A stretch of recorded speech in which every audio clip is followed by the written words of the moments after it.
to my channel. Welcome to my channel if you're new here. This is day 1 of our month-long trip to Canada and back. And today we are in St. Augustine. This is the first stop. And yeah. For the first stop, we're in Castillo de Marcos. Castillo de San Marcos. Castillo de San Marcos. Castillo de San Marcos, St. Augustine. Yee. We're really excited for this, so let's head into the video. This room, supposedly, this is where the soldiers slept during the war. These beds are extremely uncomfortable, and I would not like to sleep here. Here are the beds.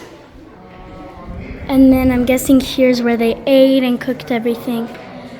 And here is where they were during the war. This is the middle of the entire little castle. It's a really big courtyard, and now we're gonna walk into our first room. Oh my god. It's so exciting to see how people lived during these times. Here is a little model of the entire building with different textures, and here you can see like where each thing was. So like for example, this would be grass, I would guess, and then so on and so forth. This is just really big, and so far we're over here, I think. In this room there's some artifacts from the original, because now here it is still the original, but like they renovated it. So like the port doors and everything, and then this shows what the building is made of. It looks like rocks with seashells, and here is like what it's made of.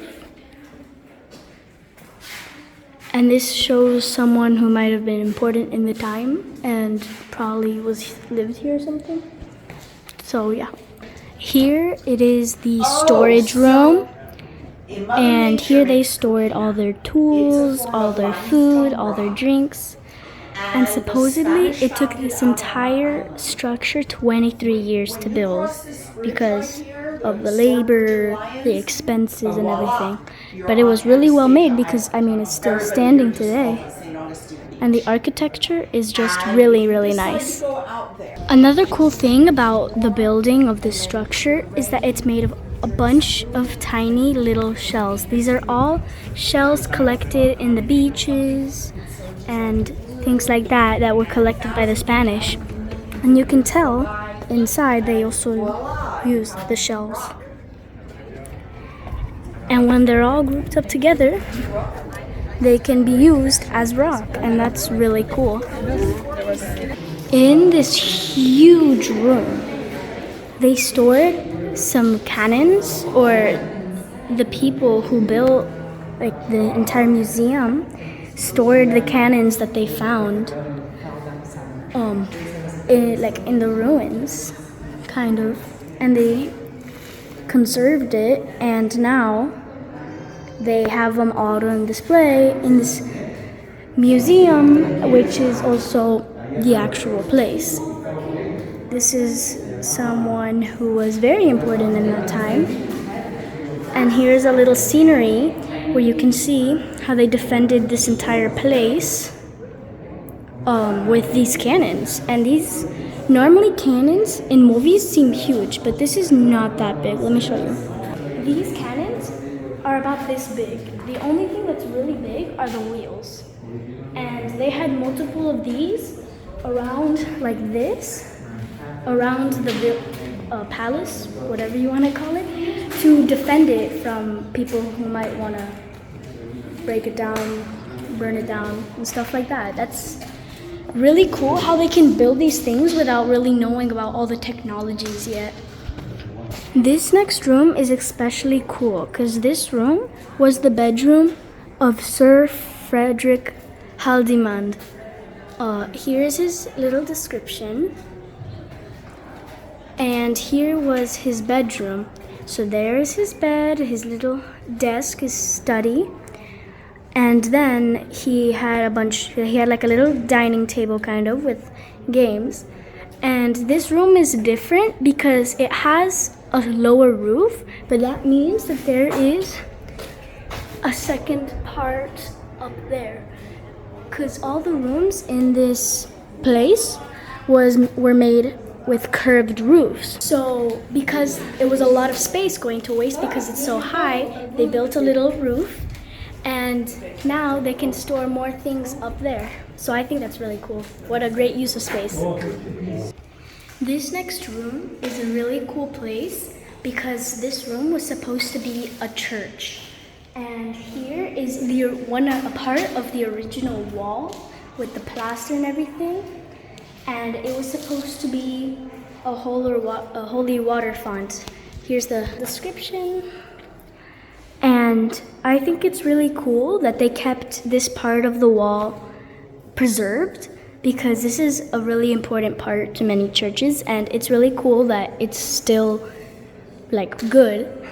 And then here, I guess, is where they would pray and stuff.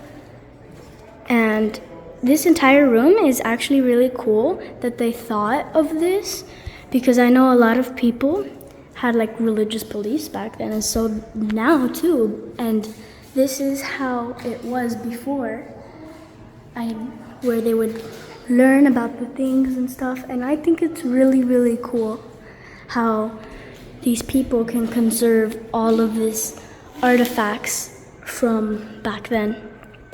This piece is really cool because it's a little canvas where they were drawing. So if you look at this little person, you can kind of see it here, where that would be the face, the two little eyes, the little things, the hair, and then the arms and stuff. Because, I mean, if you're looking here and then you look up for it, you can see it, like the face and everything. The only thing I see is the person going. And this was the outline of the fire dance. And here's a picture from back then of the fire dance. That's a little creepy, the things that they have on their head, but you do you. This piece is really cool because these are, I know you can't really see it because it's kind of dark in here, but the cannons that they used. And it's really cool. Yeah, the cannonballs. That's what I meant. And then here is the cannon that they would be shot out of to protect this place. And it's really cool how they can preserve this. And this is the cannon, and then here are the cannonballs. And this next part is really, really cool. Let me show you guys. This part is really cool because here it has an entire explanation of the powder room, and this is not it, but through here, this is it. Here it says that this room for the powder is one of the oldest rooms in the fort. So let's go check. Let's go check it out. Oh my gosh. Oh, my God. It's empty. What's the powder room? It's where they stored all the powder for. Colder, you see? Sorry. This is really cool. Imagine this was filled with powder. I would hate to be stuck in here. Let's go back through. Yeah, there's nothing in here. This is a creative bathroom. People would, like, I guess, poop in here, and then Look, there is twice a day, and the tides took it out. twice a day, the tide would come and wash out all the waste. This is how it works. So the tide would come through here, and that would be that. And this is kind of gross if you think about it, but I mean, it's a clever mechanism, I guess. We are now upstairs, and this place is way bigger than you would think. Here we have an overview of the dock, which is really pretty because it's a beautiful day today, so it's really pretty. And here you can see that they had these little protective little huts right here, around in the little cannons, and they also had cannons like around as well, and that's cool. My bad guys, that's a furnace, not a protective hut, my bad guys. Over here they had several cannons to protect the area, oops. And on that side too, multiple cannons.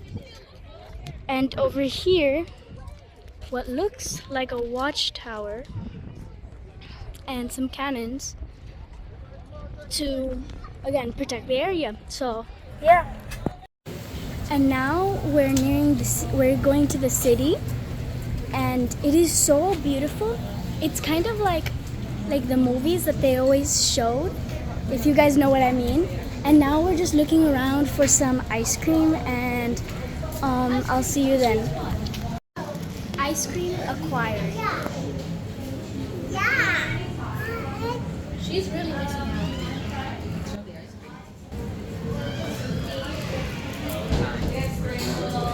It's really good.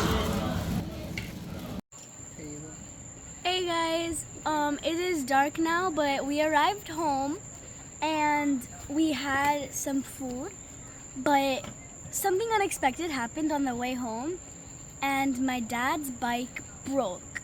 Like, it broke. And then we didn't know like how we're gonna get back home, because it was gonna be like a 30-minute like bike ride. Exactly. And it would take forever to walk. So this is the solution we came up with. Yes.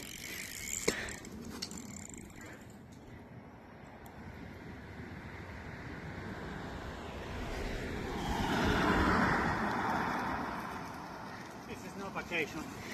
No. ¿Qué pasó? Se le rompió el bici.